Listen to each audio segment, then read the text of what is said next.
Salve, salve Sinfonia! Fala galera! Vocês estão mais uma vez aqui no MaestroCast, o podcast da Mentoria Acadêmica de Estratégia, Trajetória e Objetivo. Eu sou o William Santana, estou mais uma vez acompanhado pelo meu amigo, fiel escudeiro, Leonardo Rix.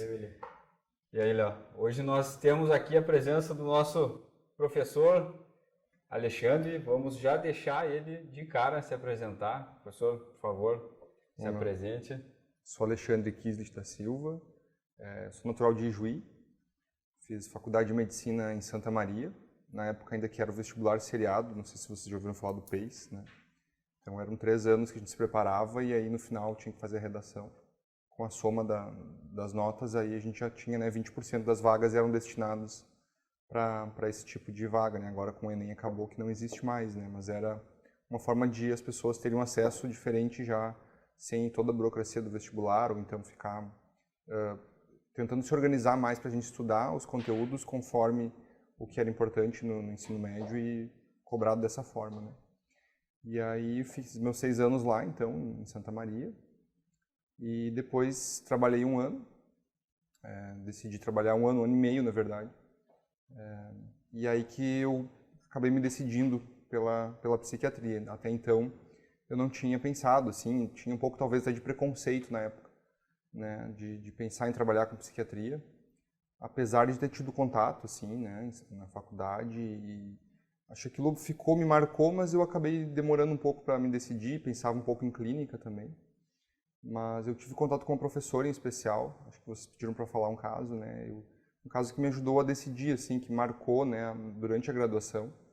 A gente estava passando a semiologia, né, então no 4º semestre, e aí aprendendo a fazer toda a entrevista e perguntando assim numa ordem, às vezes sem deixando o paciente pensar muito e já tentando cumprir o protocolo.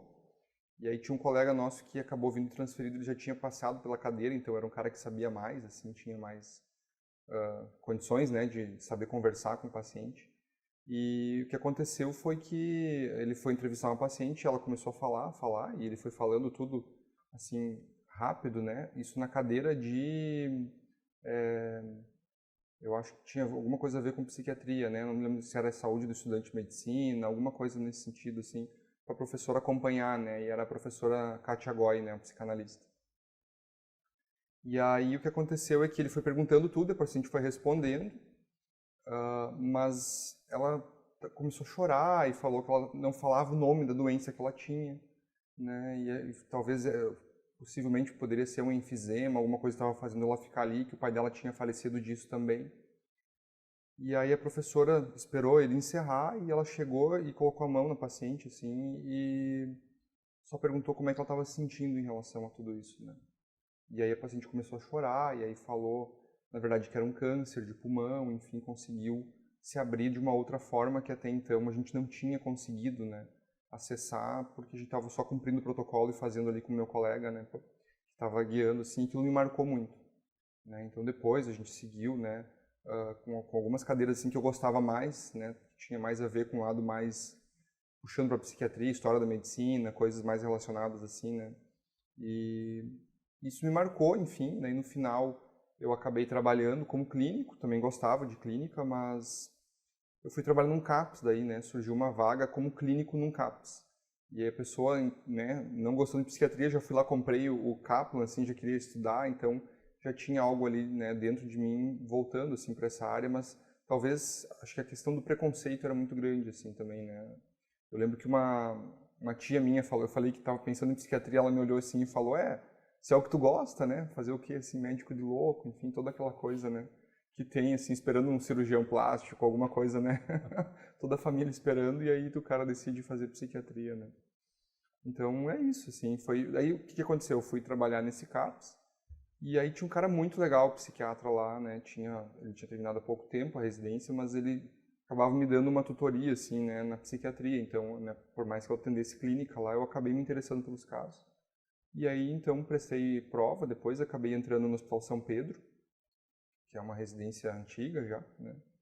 E foi muito boa a formação lá, assim, né? O contato com pacientes muito graves também, né? Uma residência que tem muitos pacientes. E o que ajuda também na residência aqui no Rio Grande do Sul é ter contato com a APRS também, né, Associação de Psiquiatria, né, que tem muitos cursos, muitos eventos, né, também o pessoal do Clínicas, né, faz muito workshop, então a gente podia participar. Eles têm supervisão, que é uma coisa que eu acho que nenhuma outra especialidade tem, né, que são os voluntários, assim, então a gente se ajuda muito na psiquiatria. E eu acho que isso é muito legal dentro da psiquiatria, porque geralmente as pessoas se tratam também. Então a gente acaba sendo um instrumento, né? Tanto o que a gente está sentindo em relação ao paciente, mas a gente também melhorar como pessoa, né? Eu acho que isso é uma coisa muito legal, assim, dentro da psiquiatria. E aí o que é legal, então, em relação aos voluntários é que eles fazem a questão de ser voluntários para supervisão, então, né? Tanto de psicoterapia de orientação analítica como de cognitivo-comportamental também. E dentro do São Pedro a gente também tinha, né, contato com voluntários, professores que já tinham passado, né, pela experiência da residência e tinham um afeto assim pelo hospital, pela formação de novos colegas, e isso se mantém até hoje muito rico, assim.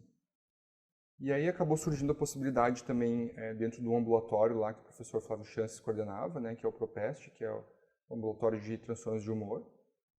E aí ali surgiram vários mestrados, doutorados, enfim, até pós-doutorado do professor Flávio.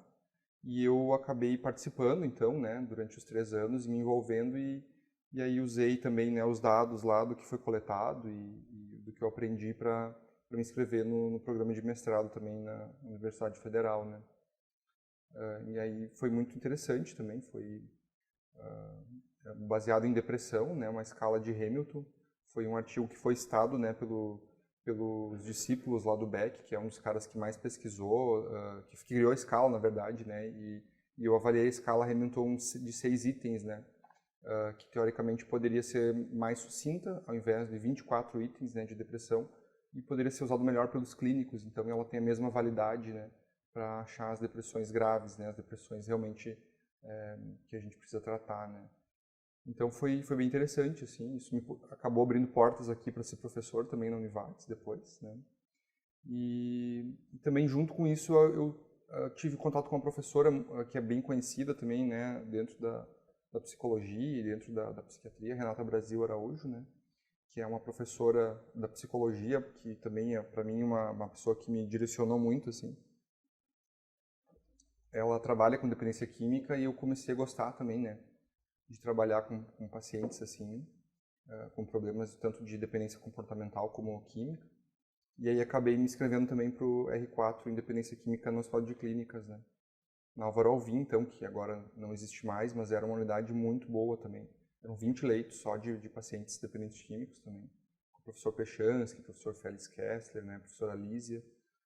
Então foi um ano de bastante aprendizado e eu continuo com contato com eles, né.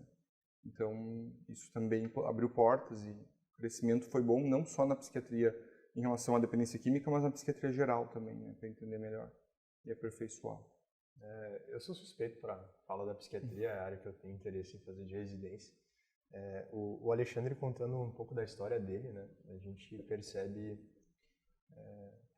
Primeiro ponto que eu queria salientar, né, a questão que antes dele definir de fato a psiquiatria, ele trabalhou 1 ano e meio e teve a oportunidade de trabalhar no CAPS e isso levou ele a bater o martelo, né, para a psiquiatria. Então, é aquela questão que a gente já tinha comentado, né, William, de às vezes a gente não só sair da faculdade e entrar direto na residência, mas a gente tem um tempo de maturação, cada pessoa é de um jeito, tem um plano, né, Alexandre, mas para ti foi muito importante o trabalho no CAPS, então acho que é importante a gente reforçar isso aqui. E o medo era que também tinha professores que falavam, se tu começar a trabalhar, tu vai para o interior e tu nunca mais vai voltar para fazer residência, né?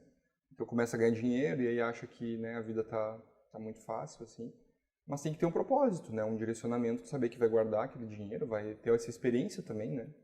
E aí depois acaba tentando se organizar para fazer a prova, então... Uma outra coisa que me chamou a atenção foi ao longo da tua trajetória, tu teve contato com alguns mestres que foram te orientando. Muitos, né? O professor Daura também, da dependência, mais da parte da esquizofrenia, né? Da parte do professor de São Pedro também, que também continua, se aposentou já e continua trabalhando como voluntário lá no hospital também, né? Então, e outros professores aqui do Rio Grande do Sul, acho que a psiquiatria é muito rica aqui, né? No Brasil e no Rio Grande do Sul, né? O professor Kapczynski, o Rode, né? Então são nomes aí que a gente tem contato e enxerga eles, né, e sabe né? Tá aqui os livros, o professor Cordioli também, enfim, né? São pessoas que estão nesse meio e a gente consegue aprender com eles também, né? Em congressos, né? Com contato. Eu queria entrar agora na parte da residência, que é o que eu tenho interesse. Eu tive a oportunidade de passar no São Pedro como estagiário, né? Infelizmente não foram muitos dias porque foi o período de férias que eu tinha, mas consegui passar com o professor Daura ainda quando ele estava na instituição. Tive contato com o professor Renato também. Queria que tu falasse um pouquinho como foi a experiência no São Pedro, né? O perfil de paciente no São Pedro, os ambulatórios que existiam, para o pessoal ter uma ideia, para quem não conhece o Hospital São Pedro. E depois também tu fala um pouquinho da sua especialidade no Clínicas, né? São 2 hospitais de referência no Brasil e no Rio Grande do Sul para psiquiatria. Sim. No São Pedro, o que é bom é que tem ambulatórios específicos, né, para doenças diferentes, então não é um ambulatório geral, né? Isso possibilita a gente aprofundar mais, inclusive fazer grupos, né? Por exemplo, na segunda-feira a gente tinha um ambulatório só de pacientes borderline, né? E aí o legal é que tinha vários professores, psicólogos, psiquiatras com formações diferentes, lacanianos, psicanalistas, mais clínicos, terapia cognitivo-comportamental. Então a gente fazia supervisão, né, e reuniões vendo o paciente por várias óticas e a gente tinha também grupo, né, com esses pacientes, então, e aí atendimento individual, isso na segunda-feira, por exemplo. Depois tem ambulatório de ansiedade, transtornos de humor, né, os transtornos psicóticos daí, que era com o Daura, né. E então isso é legal, né, isso já no R1, no R2 a gente tem esse contato, né, principal. E também a internação é uma internação com um período bem longo, né, assim, de a gente poder então é um ano ali, né? Então eu acho que todas são assim, mais ou menos, né? Eu sei que no Clínicas eles têm um pouco mais, assim, né? Da internação na dependência química, pelo menos na minha época. Mas no São Pedro o legal é que a gente tem contato com muitos pacientes, né? Então isso, pacientes graves. Então a gente aprende a manejar bem parte de medicação, enfim. E então, para ter uma ideia, eram 30 leitos masculinos, 30 femininos, 30 de dependência química e 30 de infância e adolescência, né? Isso que a gente tinha contato. Tinha outras unidades, os pacientes sempre se perguntam, né? Mas parece que o São Pedro são só os pacientes crônicos, né? A gente tive algum contato com eles também, né? Revisando medicações, mas eles já são numa outra questão daí, né? De desinstitucionalização, enfim. Né? Ainda tem alguns que residem ainda lá, né? Mas geralmente a gente teve contato com pacientes agudos, né? Então são coisas diferentes.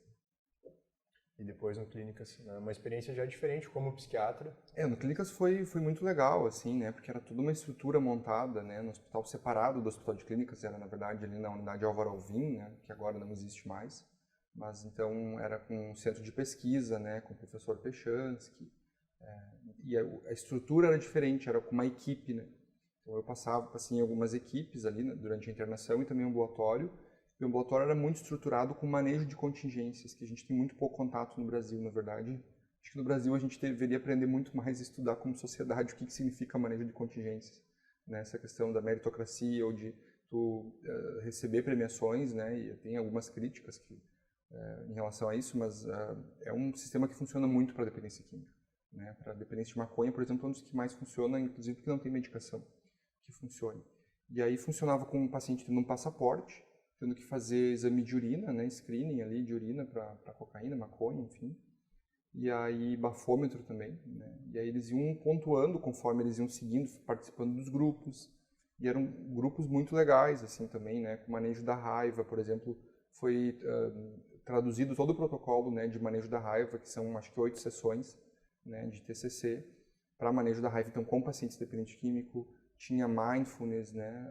Tinha grupo de dependência de tabaco, tinha vários grupos então específicos assim que estou tentando me lembrar e que eram muito bons assim. Então o paciente participava, se o paciente vinha, ganhava pontos, ia colocando no passaporte ali e no final se trocava então, né? Por prêmios bons assim. Tinham lojas que doavam, né? Roupas, coisas bem legais assim. Então chegava no final e se fazia a premiação daí, né? Isso na internação também, né? Na internação era um pouco diferente, a questão também tinha passaporte, enfim. E aí ia se somando os pontos, geralmente é mais para a pessoa ganhar do que perder, né? Não é a questão punitiva, mas um reforço positivo. E interessante era que daí o paciente podia trocar os pontos então por ligação, por aula de boxe, por academia que também tinha lá. por usar a televisão, ficava uma televisão circulando ainda, né? Na época da televisão não existia essas, né? Não era tão frequente, então ficava aquela TV de tubo passando, enfim, né? Num armário, a gente podia então alugar por um tempo ali, era bem legal, assim. Então e passeio também, lanche, né? Várias coisas que o paciente ali na questão da dependência química tinha acesso. Isso tudo foi trazido do professor Pechance, que ele participou, né, de visitas, estudos lá nos Estados Unidos, de uma prisão que tinha, né, um sistema então de também premiação, né, e também um sistema que o presidiário que tinha dependência química tinha atenuação da pena se ele decidisse se tratar em relação à dependência química. Então é uma outra visão também, né, em relação à dependência química, que foi trazido alguns elementos ali para dentro da Álvaro Alvim.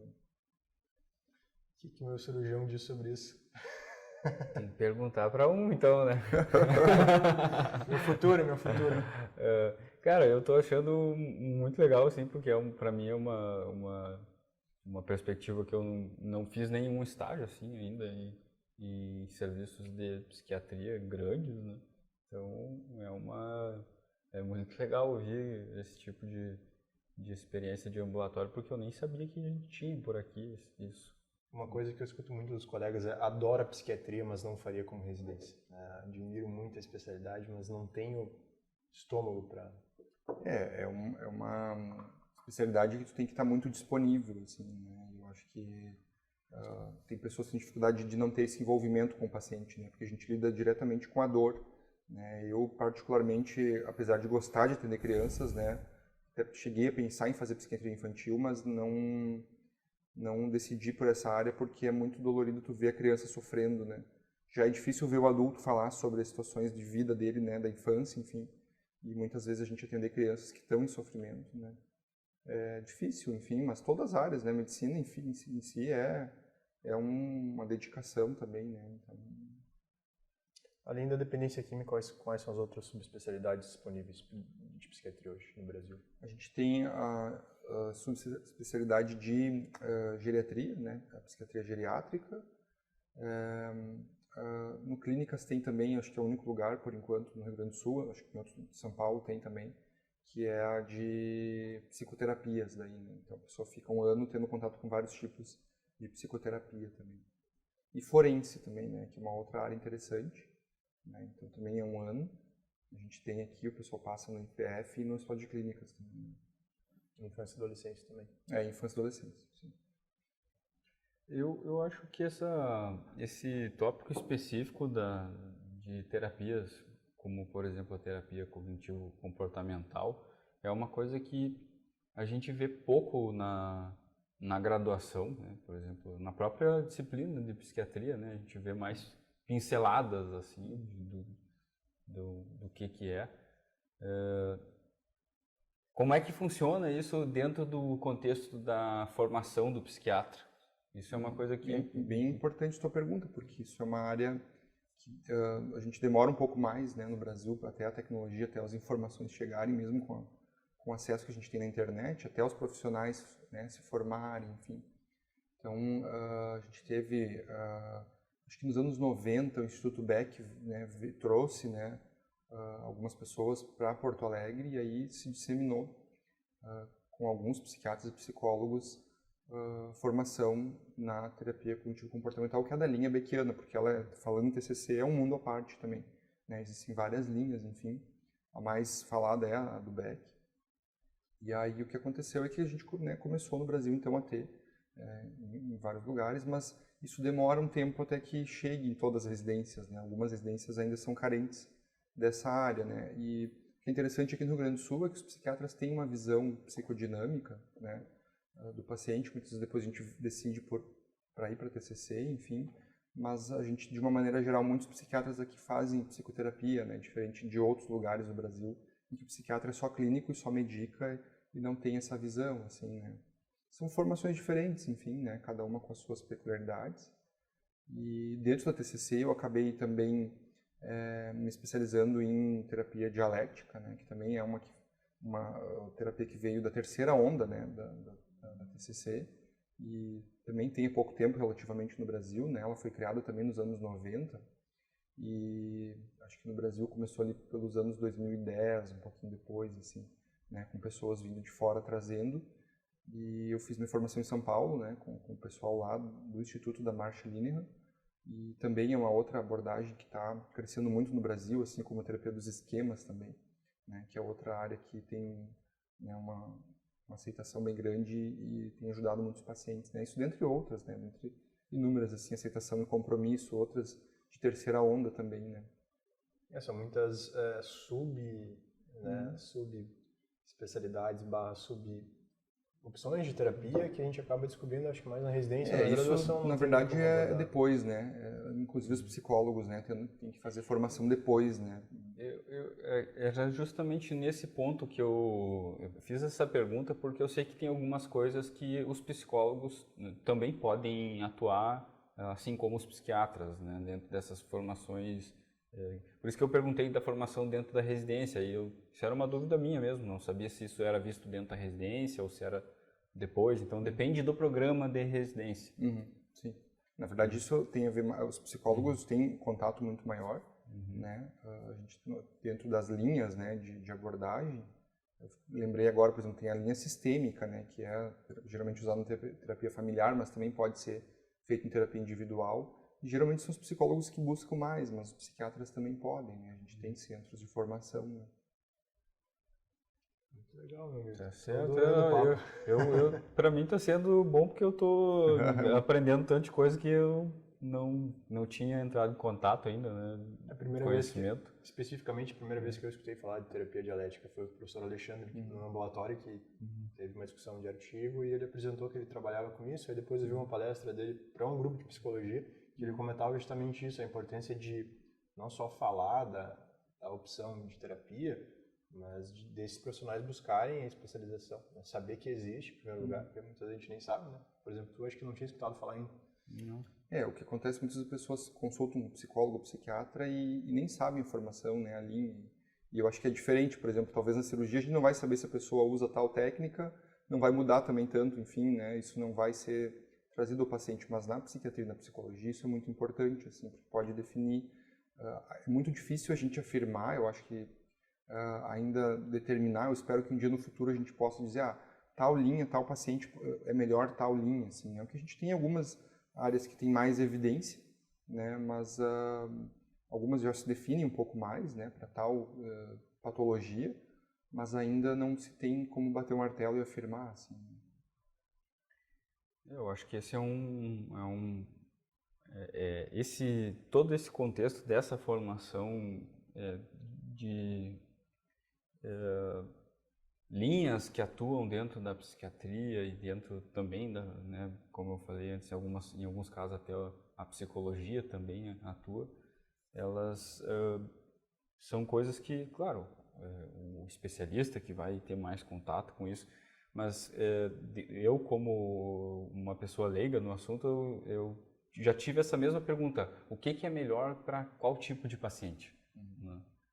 Nesse sentido, eu acho que é interessante também a gente como médico generalista, que sairemos, né, da graduação como médico generalista, a gente ter talvez um conhecimento, nem que seja o mínimo, mas saber que existe, né, como o Léo falou, algumas opções terapêuticas, saber indicar um colega que trabalha com aquela opção. Para mim, assim, eu acho que o mais importante para mim, que não atuarei nessas áreas específicas, é saber identificar algo que eu possa colaborar e encaminhar, por exemplo, um paciente, um colega que trabalha especificamente numa área de atuação dessa.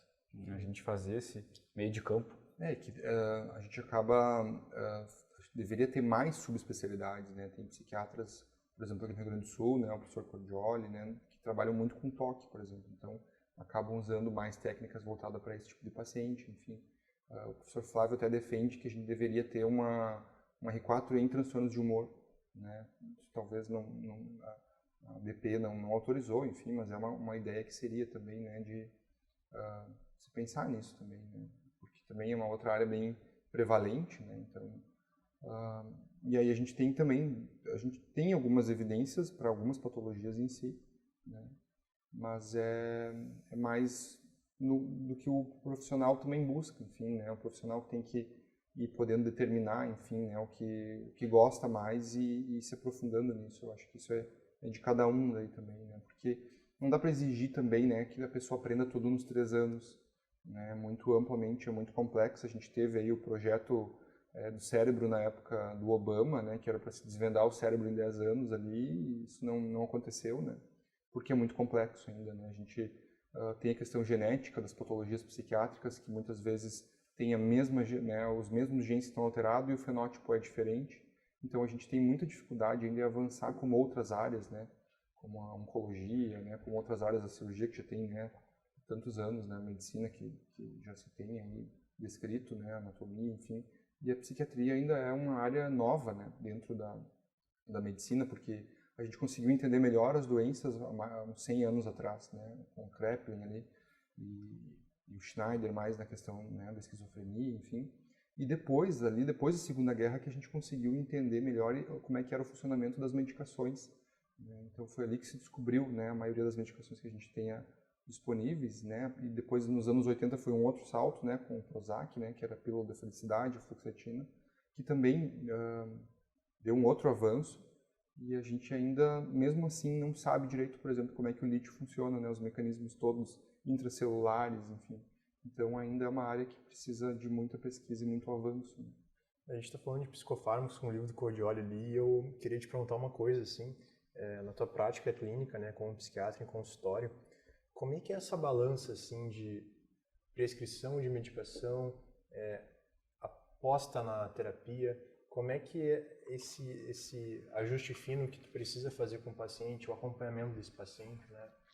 Uma coisa que eu falo sempre em aula, assim, é que já tem estudos, né, da OMS, comparando o tratamento de doenças psiquiátricas com clínico geral com psiquiatra. Geralmente os psiquiatras usam doses um pouco maiores por um período maior e tem menos recorrência, né, da doença. Então, a gente tem muito mais remissão com um psiquiatra que sabe tratar de forma adequada do que um clínico que muitas vezes tem medo, né, de usar um endorseletivo e chega numa dose baixa e não aumenta mais e o paciente não melhora, né? Então, acho que isso é uma coisa bem importante, assim, a gente lida muito com preconceito com a medicação psiquiátrica, né? Então, tomar um antihipertensivo, as pessoas não perguntam, se eu vou ter que tomar pro resto da vida, ou, né, uma medicação para diabetes, enfim, para doenças crônicas, né? Mas para a psiquiatria, sim, né? A primeira coisa que vai alterar a minha mente, então tem um medo ainda, né, muito grande, apesar de as pessoas estarem buscando cada vez mais, acho que agora com a pandemia também uma especialidade que, né, ficou muito em alta, as pessoas começaram a olhar mais para si também, né, e tentaram buscar mais ajuda. Acho que isso é uma coisa que, né, apesar da pandemia ter sido uma coisa horrível, enfim, muito difícil, mas trouxe né, essa modificação na sociedade. O estigma ele ainda existe. Muito. Melhorou, né, mas ainda existe. E quando tu falou ali da escolha da especialidade pela psiquiatria, que outras pessoas, né, principalmente os familiares, faz outra coisa, né, faz cirurgia e tal. Isso acontece comigo também, assim, eu falo que quero psiquiatria, o pessoal olha meio, né, realmente é isso, não, mas se é isso que tu quer, meu filho, vai lá e segue em frente, né. O que acontece comigo ainda tem uma outra questão, é que geralmente quando eu, às vezes, né, pegando Uber, enfim, eu acabo falando que eu sou psiquiatra e o cara geralmente dá uma risadinha, uma piada, vem alguma coisa, né? E aí eu acabo falando, eu sou especialista em dependência química. Aí o tom de conversa muda, né? Geralmente tem um familiar, alguém, né? Então ainda se tem um preconceito, mas as pessoas sabem que muitas vezes precisa de ajuda também. Então, a dependência química é muito comum, né? Sim. Pouco falado também. Quer falar um pouquinho sobre... hoje não é a nossa ideia, né, William, abordar tanto a questão de dependência química. A gente já combinou com o Alexandre que a gente vai expandir esse assunto num episódio à parte. Que é um tópico bastante importante. Fundamental não só na vida, né, acadêmica, universitária, mas na vida como um todo. Exatamente. Mas eu queria que o Alexandre comentasse um pouquinho desse trabalho específico com a dependência química, como é que é para ti. Eu acho que falando no William, né, que quer fazer cirurgia, né, um contato que eu tive na Álvaro Alvim, lá no Hospital de Clínicas, era interconsulta com pacientes internados por outras questões, né, então a gente era chamado, e uma coisa que às vezes cai em prova e que é comum na prática, é o paciente internar lá para fazer uma cirurgia, né, de prótese de quadril e entrar em abstinência. E aí, né, as questões de como é que a gente trata o delírio tremens, que é, né, uma abstinência protraída, que desenvolve sintomas depois que podem levar a convulsão e morte. Enfim, a gente tem que ter como mesmo clínico ou cirurgião ter uma visão, né, da parte psiquiátrica que pode alterar o delírio também, né, uma outra questão que também acontece, né, o paciente idoso internou já tem chance de delírio e tem que saber ser manejado também, né. Eu tive paciente com delírio que recebeu doses altas de benzodiazepínico, por exemplo. Né? Então, o psiquiatra geralmente entra ali para poder ajudar nisso. Né? Neurologista também. Muito necessário, né? Ter essa... Eu vejo que para a gente aqui, né, no nosso hospital é comum ver idoso fazendo delírio por internação mais prolongada, né? Então, assim, a gente via os residentes na clínica sempre, né, naquela tabelinha com os residentes da psiquiatria, né? Fazendo um acompanhamento para fazer um manejo mais adequado das medicações, né? Importante também. Sim. Uma outra coisa que me chama a atenção, tu mencionou a questão de emergência, é a questão de sempre ter, infelizmente, né, cara, a questão do suicídio, a questão ali do risco de suicídio na emergência, né? Alexandre, tu podia comentar alguma coisa sobre isso, porque a gente fala para colegas, alguns aí já formandos, né, em processo de formação aí, que vão lidar com ambientes de trabalho que vão receber esses casos, né? Como lidar com um paciente aí em risco de suicídio, como fazer esse manejo inicial? Acho que sim, a questão é receber um paciente psiquiátrico com sintomas psiquiátricos na emergência, né? O que fazer, né? E aí, o ideal seria ter uma forma de encaminhar esse paciente, né? Se não tem risco, por exemplo, muitos pacientes com pânico são mal manejados, enfim, até julgados, ou com outros sintomas, né, de personalidade, acaba que vira o paciente agazento, né? Todas aquelas gírias que a gente usa que acabam não sendo legais, assim, muito julgadoras, e a pessoa está buscando ajuda ali, né? E em relação ao suicídio específico também, né, a questão de a gente poder abordar ele, não ter receio de falar sobre isso, né, e também saber indicar, né, a internação, enfim, se for necessário, né, acho que nem todos os casos são necessários, o ideal é que a pessoa tenha um acompanhamento, tenha familiar junto, tenha algumas medidas para a gente poder ajudar, né.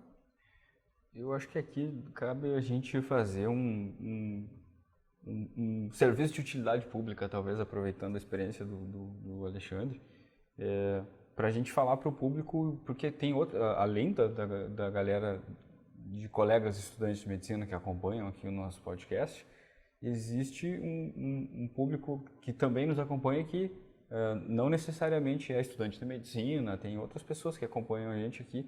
E eu acho importante a gente aproveitar esse momento para falar do que seriam sinais e sintomas de alerta para um familiar, para um amigo, para alguém que está vendo uma pessoa que tem essa desconfiança que a pessoa não está muito bem e pode talvez auxiliar ela a buscar ajuda, né? Perfeito. Procurar um auxílio. Sim. As pessoas têm muito medo, muitas vezes, não vou mexer porque senão pode piorar, né? Esse receio de falar suicídio, que o paciente possa cometer o suicídio. Na verdade é o contrário, né? Quanto mais a gente falar, mais chance da pessoa, né, tentar aceitar ajuda, né, de tentar se entender, enfim. Então a gente tem que falar, a gente tem que... essa tua pergunta, né, ela é bem ampla, assim, mas a gente tem que tentar entender se a pessoa está com algum fator desencadeante. Geralmente, né, as pessoas têm sintomas psiquiátricos nos ciclos vitais, né, se aposentou, teve a perda de alguém, aconteceu alguma coisa, né, separação, enfim, é um risco maior, né, os filhos saíram de casa, que a pessoa desenvolveu algum transtorno psiquiátrico, e a gente, de uma maneira geral, percebe que a pessoa muda, né, muda o padrão dela, né, na depressão, por exemplo, a pessoa não quer sair de casa, não participa das atividades, não consegue desempenhar aquilo que ela desempenhava antes, né, são alguns indícios aí, né. A importância da prevenção também, né? Não deixar... porque é uma coisa que às vezes eu vejo em consultório, assim, quando a gente está ali na posto de saúde, às vezes a gente, pela questão do tempo, né? Claro, na universidade a gente tem mais tempo de trabalho, mas às vezes no consultório, no posto de saúde, pela questão de ter que atender um número X de pacientes ali, você fica com um tempo limitado e deixa de abordar, às vezes, um aspecto fundamental para aquela pessoa. Trata, por exemplo, a hipertensão e esquece que está com um problema em casa, que precisa ser investigado, que está ali para apoiá-la também na parte de saúde mental. E que às vezes pode até piorar a hipertensão, né, pela questão de ansiedade, enfim. Né? Então a pessoa não consegue se organizar, inclusive, para tomar medicamento, né, porque está com alguma alteração psiquiátrica que não consegue, né, ter. Meu amigo. Isso é uma coisa mais comum do que parece, né? A gente vê com frequência o paciente está lá, está com um pico hipertensivo. Aí começa a investigar, ver que a pessoa está com alguma situação, né, às vezes familiar, às vezes uma situação da vida né, particular da pessoa, que é um fator estressor desencadeante aí. É importante a gente ter esse olhar atento, né? Saber investigar, às vezes é uma situação até que a pessoa pode estar correndo algum risco, até então, né, como foi falado hoje, muitas vezes até risco de suicídio, né? Nessas situações a gente conversa com a pessoa se abre, desabafa. Importante ter esse feeling, né? Acho que o Léo tem uma abordagem, né, Léo, para tratar isso nas consultas. Eu sei que a gente conversa isso com frequência, né? Importante. Queria falar um pouquinho agora sobre, né, os interessados como eu que querem psiquiatria. O que devem cuidar na escolha, né? Será que eu vou para a psiquiatria ou será que eu vou para essa outra área que eu tenho um pouco mais de interesse? Digamos que tu tivesse que colocar uma balança e colocar os aspectos ali que favorecem a escolha para a psiquiatria, na tua opinião, e os aspectos que, olha, acho que tem que tomar cuidado porque aquela balança ali de pontos positivos e negativos. Como especialista em dependência química, eu faria uma balança um pouco mais rebuscada, né? Eu faria ela dividida em 4, né? Então seria vantagens de fazer, desvantagens de fazer, vantagens de não fazer e desvantagens de não fazer. Ela é um pouquinho diferente, ela é um pouquinho mais ampla, né? Ela vem da entrevista motivacional, que é uma outra abordagem, né? Que é uma outra linha aí dentro da entrevista da dependência química, então é bastante usada, eu uso para muitas coisas, né? O que me ajudou foi, eu tive um colega que na época eu trabalhava, então em posto de saúde, que era um cirurgião torácico, ele recém tinha terminado a residência e estava com uma dificuldade para entrar no hospital, até, né, tinha toda a questão de entrar no convênio e conseguir se colocar, enfim, né, a gente sabe, né, todas as questões aí até a pessoa se colocar dentro do hospital, enfim. E aí ele estava trabalhando comigo lá. E ele me falou muito assim para eu pensar numa especialidade que tivesse acesso direto. Então, isso foi uma, talvez, né, outras áreas a gente sabe que vai encarar e que as pessoas vão passar na prova depois, enfim. Mas isso talvez foi um ponto que me ajudou, assim, né? Então, a refletir. Né? E tem aquela questão importante que tu falou sobre o vínculo com o paciente, né? Então, você pega uma especialidade como emergência, né? Lembro do André falando, André Weber comentando no episódio com a gente que tratei o paciente, meu trabalho está feito, o psiquiatra tem esse elo de ligação com o paciente que muitas vezes, lá, não sei como é que é a tua rotina, mas... Tem os dois lados, isso é bom, mas tem, por outro lado às vezes acaba pesando também, né? São pacientes que às vezes demandam, enfim. Mas isso também dentro da psiquiatria pode ser visto de né, a pessoa pode ir conforme o perfil dela. Tem uma colega, por exemplo, que trabalha em Porto Alegre que trabalha mais em emergência, né? Então ela tem esse perfil, ela gosta mais, ela gosta de fazer plantão. Então dentro da psiquiatria ela conseguiu achar essa área aí que tem mais a ver com o perfil dela, né? E ainda... Mas não é o tão comum, né? O mais comum é o consultório, enfim, a rotina de consultório, ou internação. A tua rotina hoje é mais consultório. Sim. E uma coisa que eu estava pensando, Alexandre, assim, é o avanço dos cursos, né? Então a gente tem a residência como uma forma tradicional de especialização dentro da psiquiatria, né? Mas tem um avanço de cursos, né, de psiquiatria, né? Como é que tu enxerga isso, assim, e até que ponto um curso é válido ser feito? Vou te dar um exemplo, né? Eu não sabia que tinha alguns cursos em Porto Alegre para psiquiatria. Eu fui conversar diretamente com os cursistas, né? Que era algo que eu não sabia. Então, gostaria que tu abordasse especificamente esse ponto, assim, dos cursos de especialização em psiquiatria. Os cursos eles têm que ser reconhecidos pela Associação Brasileira de Psiquiatria, né? Então, a pessoa tem que fazer uma prova depois, tem que ter o período, acho que como outras áreas, né? O que facilita muitas vezes são pessoas que fizeram outra especialidade, acabam decidindo pela psiquiatria, não tem tanto tempo para fazer uma residência, né? Então a ideia é buscar um lugar que tenha uma boa formação. Assim, né? O problema é que tem alguns cursos, né, no Brasil que a gente sabe que é uma vez por mês, né? Então muito difícil, né, a pessoa aprender, né?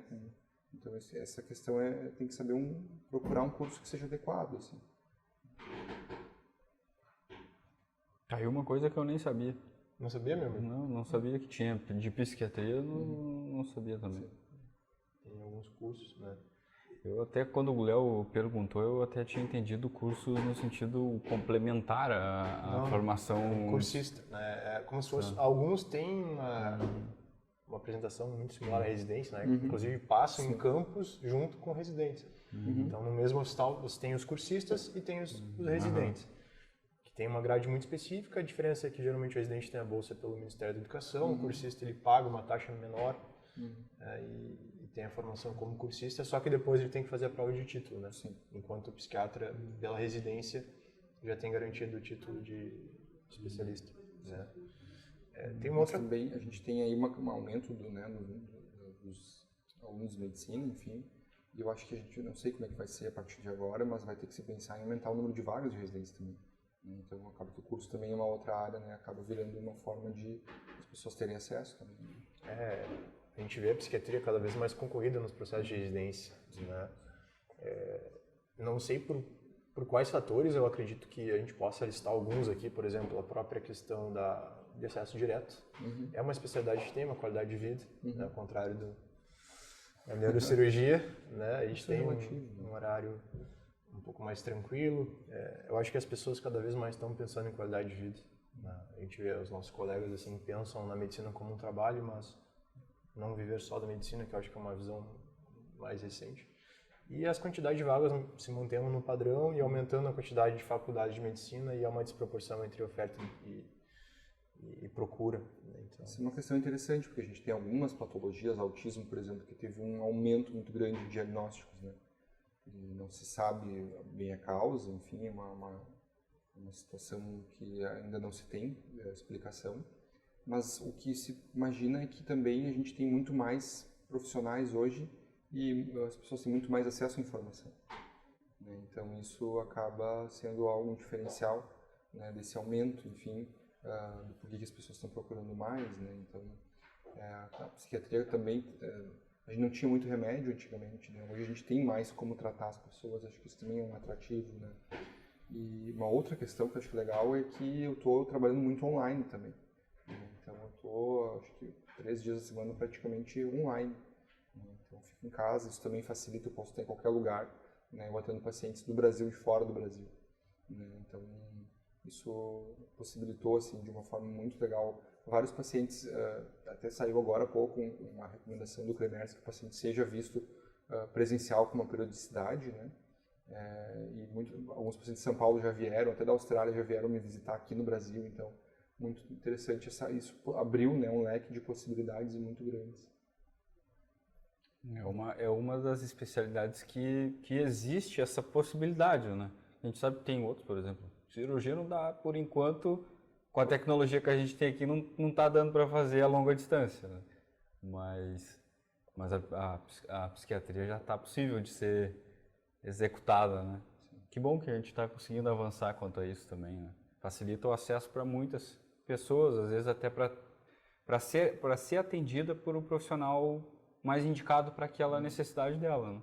Às vezes a pessoa mora numa cidade, tem um profissional que é capacitado para atender ela, mas mora longe. Em cidades não tem psiquiatra, né? Sim. O Brasil é muito grande, então tem cidades que não tem especialista. Então, o online, principalmente na pandemia, o online ajudou muito isso, né? Mas até mesmo as que tem, né? Muitas vezes, que nem aquilo que o Alexandre falou, às vezes tem uma pessoa que tem uma determinada formação, que é especialista numa determinada sub-área, né? Dessas que, por exemplo, a gente falou, não tem perto de onde a pessoa mora, mas a pessoa pode fazer uma consulta online, talvez fazer, né, uma consulta presencial de tanto em tanto tempo. Facilita muito até a logística para o próprio paciente, né? O que facilitou o receituário online também, né? Então isso a gente foi avançando aí, né? E não se imaginava, né, fazer isso. Quando eu fiz psiquiatria eu não pensava nisso, né? Nem sabia que seria dessa forma. Então... Uma coisa ainda, falando na questão de especialização, eu tenho alguns amigos que gostam de psiquiatria, mas eles têm uma visão assim de pós-graduação, tá? Muitos falam assim, eu não tenho perfil para o paciente hospitalar, né? A minha visão sobre a residência de psiquiatria é que, por mais que tu tenha um perfil ambulatorial, o grande ganho foi o que tu mencionou, que tu teve no São Pedro, que foi um grande volume de pacientes e um grande aprendizado sobre psicofármacos. que hoje te dá autonomia para trabalhar, seja no ambulatório, seja no hospital. Que é, eu acho que é algo que não existe nas especializações. Tu concorda com isso? Qual é o teu... Sim. Eu particularmente acho internação, tu consegue ver a doença, né? Assim, então, foi assim que foram descritas, né? O CREP fez as avaliações dos pacientes internados, então isso há muito tempo já é, né? Então, consolidado na psiquiatria. Mas muitas pessoas acabam não trabalhando, né, com a internação. Então, se a pessoa não tem muito perfil, tem pessoas que não gostam muito, né, tem até um receio dos pacientes que estão internados, enfim. Geralmente, né, a pessoa está com um quadro um pouco mais exacerbado, mas a prática maior da maioria dos colegas é no consultório mesmo. Né?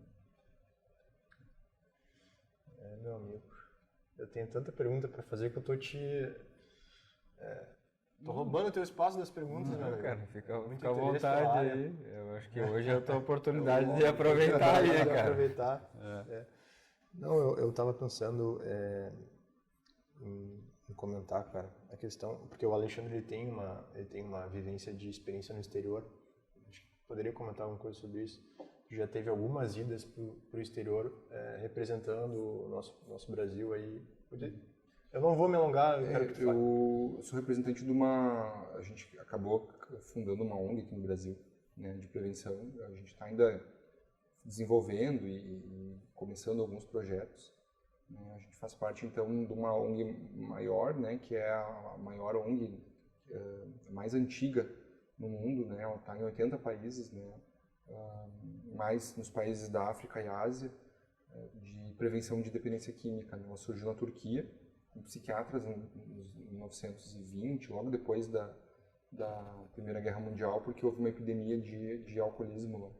Né? Eles não tinham acesso a álcool e os ingleses trouxeram álcool, e aí os psiquiatras se reuniram e começaram a desenvolver, né, medidas para poder tratar essas pessoas e prevenir também. Né? Então, eu já tive a oportunidade então de representar o Brasil lá na Turquia, também depois na UNODC, né, em Viena também. Que também é um órgão que ajuda muito na questão de prevenção. Né? Então, é legal que dentro da sub-área, eu sou sócio também da ABAD, né, que é a Associação Brasileira de Estudos em Álcool e Drogas, então é interessante se envolver também, né, participar dos congressos, né, tá ligado em coisas que possam ter um retorno pessoal, profissional, enfim, né? E eu acho que isso é muito legal da psiquiatria também. A gente, talvez diferente de outras áreas, muitas vezes a gente compete pelo paciente. Na psiquiatria, tem a questão, o paciente vai ficar com quem, né, com qual colega, mas o legal é que, assim, geralmente um pai de família vem procurar atendimento e se nota que a esposa também precisa, tu acaba precisando de um colega para encaminhar. Né, pela questão de não atender os dois ao mesmo tempo, pela questão ética, enfim. Então a gente acaba se cercando de colegas psicólogos, né, de rede. Então eu tenho muito contato com vários colegas, né, multiprofissionais, isso é muito rico também. Né, porque a gente cresce com o aprendizado com outras pessoas e vai se auxiliando também. E além dessa caminhada tua, tem essa caminhada de pesquisa. A psiquiatria no Rio Grande do Sul é muito forte, a pesquisa nos grandes centros, principalmente no hospital de clínicas, é muito forte, né? Sim. O teu contato foi na pós-graduação. Durante Sim. a graduação, tu teve algum contato já de pesquisa? Sim, eu fiz iniciação científica, né? Eu não estava tão direcionado para psiquiatria, mas eu fiz uma pesquisa com a professora Lelis, lá de Santa Maria, que era coordenadora do curso, com os estudantes de medicina, para ver, né? A gente tinha um internato rural, né? Que era ir para várias cidades da região. E aí eu ganhei uma bolsa da FAPERGS para ver, né, qual era o impacto dos estudantes, né, qual eram as medidas de saúde que a gente via mais, enfim, quais as patologias que a gente tinha mais contato, se tinha algum benefício em relação aos pacientes ter o estudante lá no posto de saúde. Né, então foi bem legal, até virou um doutorado depois no outro professor de humor, lá em Santa Maria também. Então eu tive contato com... eu acompanhei 2 professores lá também, né, na iniciação científica, que foi a Cristina Konopka, né, e o Clóvis Konopka também. Ela é ginecologista e ele é vascular. Cheguei até a pensar em fazer vascular, achava legal. E eu acompanhei ela, né, também com gestantes, a gente fez alguns estudos com toxoplasmose, foi um para a Revista Brasileira de Ginecologia e Obstetrícia também, né, que é uma boa revista, né, em pacientes com HIV. Então tive contato, sim, gostava, né, de está envolvido com isso. Né? Pesquisa é fundamental, né? Sim. Tem muitos colegas que entram na faculdade, na graduação, não tem muito entendimento de qual é a importância da pesquisa para o desenvolvimento da ciência como um todo, né? E isso é uma coisa que a gente tem procurado aos poucos também falar nas nossas mentorias. E é importante, é legal quando a gente vê os professores também falando que, né, desde a graduação já tiveram contato, mesmo que não tenham seguido especificamente naquela área, a gente ter o contato com a pesquisa faz com que a gente tenha um entendimento um pouco melhor de como funciona o desenvolvimento das coisas que a gente usa no dia a dia, né, na clínica, na psiquiatria, né, psicofármacos, por exemplo, né, e entre outros. Eu já vi profissionais falando assim, né, por exemplo, eu trabalhava numa clínica, uma profissional um dia parou e falou assim, a gente podia juntar os nossos casos e fazer um estudo, assim, sem a menor noção de como é que tu faz para recrutar paciente, como é que é o N, né, coisas básicas, assim, estatística também, que eu acho que deveria ser ensinado em escola, né, pra gente sair, porque quem domina estatística tem, né, uma abertura muito grande, assim, dentro da ciência, enfim. Exatamente isso. Às vezes as pessoas, né, eu vejo muitos colegas comentando, eu falei isso algumas vezes na mentoria, que tem coisas que a gente talvez muitas vezes ache chato, por exemplo, estatística, bioestatística, mas é porque ainda não entende a importância. A partir do momento que começa a entender a importância que tem a relevância para a prática clínica, né, de ter como é que a gente testa uma medicação de forma que o resultado seja validado. Mesmo que a pessoa não vá para a área de pesquisa, que ela consiga ler um artigo de uma forma mais... Né? Acho que é importante isso. Eu tinha uma pergunta para o Alexandre, que é, talvez a psiquiatria seja a área médica aí que mais nos possibilita expandir o olhar para o que não é medicina, né? Ou para o que deveria ser mais medicina, que é literatura, né? As humanidades aí, antropologia, filosofia. Né? Como é que isso está presente na tua prática? Como é que tu acha que isso deveria estar mais presente na prática do aluno, mesmo que ele não vá querer psiquiatria? Eu sou suspeito para falar porque é o eixo que eu trabalho na mentoria. Sim. Né? Como é que tu vê isso? O interessante é que, mesmo a gente falando em várias abordagens, muitas vezes elas acabam usando as mesmas técnicas com nomes diferentes. Né? Mas muitas vezes a gente acaba usando metáforas, né? Ou se interessando por uma história do paciente num filme, num livro.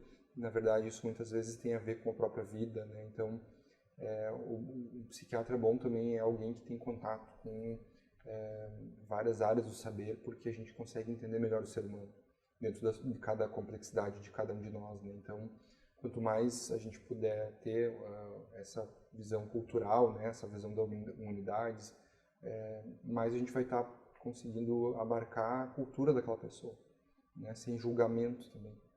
Então, acho que isso é fundamental dentro da psiquiatria, acho que na medicina também. Muito bom, isso é importante, né? Isso eu achei bem legal isso que o Alexandre falou, porque muitas vezes para a gente acessar a pessoa, a gente ter um conhecimento mínimo que seja que a pessoa se identifique com aquilo, que a gente consiga, né, entrar no contexto da pessoa, ela se sente até mais aberta para conversar, para falar as coisas. Isso é uma coisa que eu falei algumas vezes com os nossos colegas na mentoria. A gente conhecer outras coisas além da medicina, elas não quer dizer que o professor André também, eu lembro do momento que ele falou exatamente isso. O conhecimento, ele abre as portas para a gente, né? Não é porque a gente não está estudando só medicina que a gente não está estudando para a medicina, né? Às vezes a gente está estudando outras coisas além da medicina e aquilo serve para a gente na prática dentro da medicina. Só que é difícil também, né, tu conseguir balançar, o curso de medicina é muito exigente também, então é uma balança difícil, mesmo na residência também, né? Então a gente tem que se obrigar também, né? Enfim, mas isso é uma possibilidade que abre mais portas mesmo, se a pessoa já tem, né, como, né, você está falando do Leonardo, né, isso vai te facilitar muito, assim.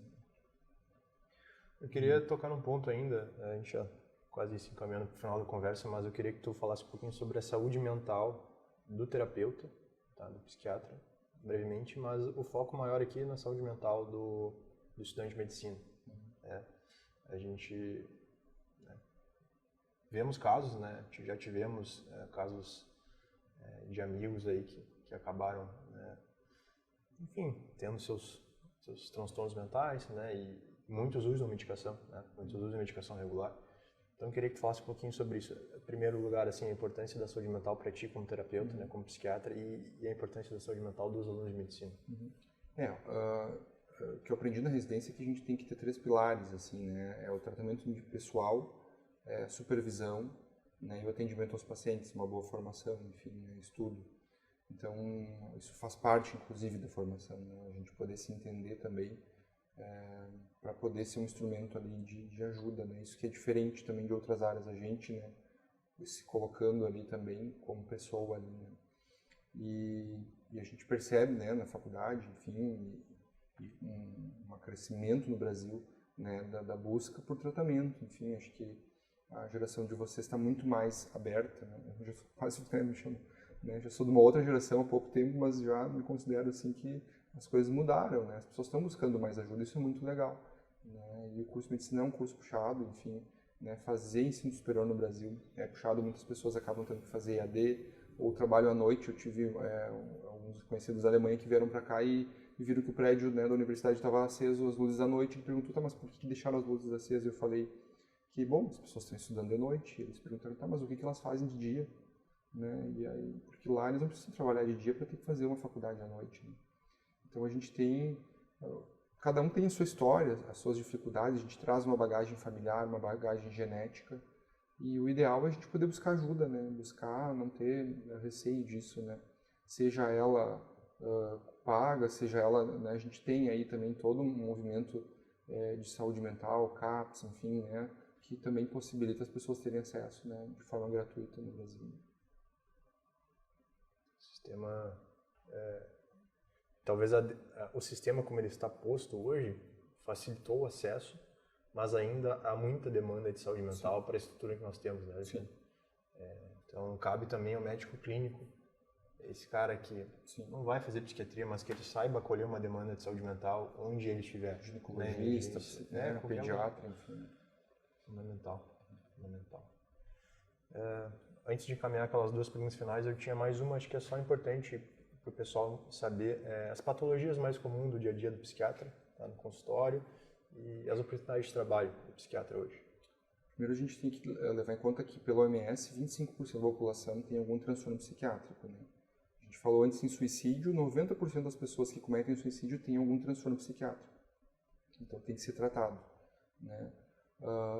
E aí a gente tem as doenças mais prevalentes, né? A transtorno depressivo, em torno de 20% mais ou menos na população brasileira. Depois entra a esquizofrenia, né? A regra do 1% na população, mas que também é alto, né? Dependência química, e os transtornos de personalidade, também em torno de 20%, né? Os principais, enfim. Transtorno bipolar também, né? 5% mais ou menos. TDAH também, né? Estudos do professor Rode de vários estudos no mundo, assim, mais ou menos estável, né, de 5%. Daí os outros transtornos da infância, enfim, então são os mais prevalentes, né? E trabalho emergência psiquiátrica. Ansiedade também. Emergência psiquiátrica, consultório, né, geralmente fica nisso, né? Não sai muito CAPS, né? Sim. Estou satisfeito com as perguntas relativas à especialidade a qual escolhi, meu amigo. Se você está satisfeito, então tá ótimo. Vamos às 2 perguntas finais para o Alexandre? Isso aí, vamos lá. Alexandre, uma sugestão que tu daria para ti mesmo? O Alexandre que entrou na Federal de Santa Maria no início, o que tu falaria para ti mesmo? Eu teria estudado mais psiquiatria, mas também não tem como mudar, né? Acho que as coisas na vida são assim, né? A terapia dialética fala que o passado, o que aconteceu é perfeito porque a gente não tem como mudar, né? Mas eu tive contato já desde o início, eu acho, né, com a relação médico-paciente, enfim, a gente tinha, né, uma visão, e eu acabava gostando muito mais daqueles textos do que estudar, talvez, semiologia, né? Então ali talvez eu deveria já ter visto um pouco mais, mas também as coisas foram como foram. Talvez seja essa dica que se eu te dissesse, dê uma dica para os alunos que têm interesse em psiquiatria, tu falaria, tenha mais contato, mais especialidade. E assim como nas outras áreas, né? Também se gosta de cirurgia, fazer mais estágio nessa área, enfim.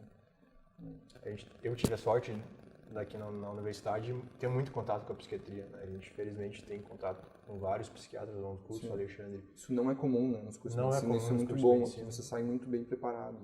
Então, tive esse privilégio aí, mas sei que em muitos lugares não tem tanta psiquiatria, então acho interessante. E o momento que eu assim, tive mais certeza da psiquiatria foi quando eu fiz o estágio optativo em São Pedro, que eu vi outra realidade. Eu tinha visto 2 internações psiquiátricas aqui, né, em 2 cidades aqui da região, mas tive então a oportunidade de ir em São Pedro. E a última pergunta, Alexandre, é aquela clássica: qual é o teu maior sonho hoje aí? É difícil essa pergunta, né? Não é um sonho só, enfim. Pode ser mais de um. E até assim, que o sonho ele é uma palavra que abrange bastante coisa, né? Mas também é algo que você ainda pensa em realizar, né? Eu sei um deles, eu acho que ele vai responder, mas qualquer coisa eu... Bom, um foi ter minha família, enfim, a gente tá com um bebezinho a caminho aí, né? Era isso aí. É muito legal, assim, muito gratificante, né? Eu acho que é isso, assim, deixar um legado também, né? Não passar em branco, assim, poder deixar alguma mensagem também. Eu acho que ser professor também me emociona, assim, porque eu acho que é uma dedicação também, assim, né? E criar um filho também. Isso eu penso muito, assim, na questão de trabalhar com saúde mental e a responsabilidade de uma esposa neuropediatra também, então a responsabilidade que a gente tem aí na formação, né, desses serezinhos que estão vindo aí. Imagino que legal deve ser o papo do Alexandre com a Fernanda. Um psiquiatra e uma neuropediatra deve ser fantástico, né? E é uma alegria, certamente, ter o Alexandre como professor, né? Foi uma grande honra para mim aí, um cara que, não só pela pessoa que ele é, mas pelo profissional aí, grande profissional, certamente, né, William? O Alexandre, eu já troquei algumas ideias algumas vezes com ele, assim, eu me identifiquei com ele quando passei pela psiquiatria, nos ambulatórios. A gente ia fazer psiquiatria também, né? Tem tempo. A gente conversava, assim, nos corredores, então até quando a gente pensou em convidar alguém para falar de psiquiatria também, a gente logo pensamos no Alexandre, pensando no professor Fernando, né? Então é uma alegria receber ele aqui e vamos ter mais, né? Vamos ter continuaremos o papo. Teremos uma continuidade para a gente falar especificamente desse assunto importantíssimo que é a dependência química, né? E vou deixar agora a palavra com o professor Alexandre para ele fazer as considerações que ele queira, fique à vontade.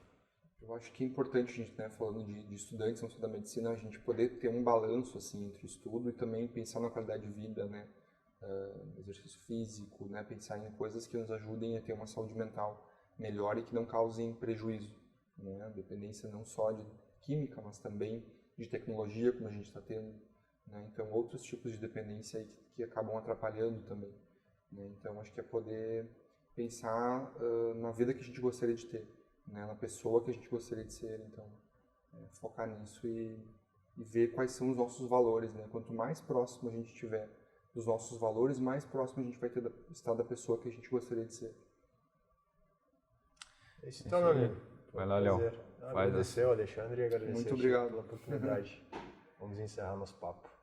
É isso aí, eu também faço das minhas palavras aí o que o Léo já falou. Agradecemos tua presença aí, Alexandre, e por ter aceitado, né, assim, tão prontamente. A gente convidou, ele já logo veio, então isso também é uma coisa que facilitou para nós aqui já ter logo esse papo, né, e mais uma vez grato aí pela disponibilidade de vir aqui, né, doar uma parte do seu tempo, vir aqui para falar para a gente, nesse objetivo que a gente tem aqui de colaborar com a formação da mentalidade nossa e dos nossos colegas e de quem estiver nos acompanhando assim, a gente nesse objetivo de crescimento profissional e pessoal. Psiquiatria é a especialidade necessária. Isso aí. Galera, quem nos acompanhou até agora, espero que tenha sido proveitoso esse papo aqui, que nós, né, tenhamos aproveitado. Eu e o Léo, sei que a gente aproveitou aqui presencialmente e os que nos acompanharam até aqui que tenham aproveitado desse bate-papo. Nós teremos um segundo bate-papo mais abrangente aí, que vamos falar. O professor Fernando Neves também participará, então fiquem atentos. E falaremos como já comentamos, de dependência química. E é isso. Nos vemos num próximo episódio e valeu. Tchau, tchau. Tchau, tchau.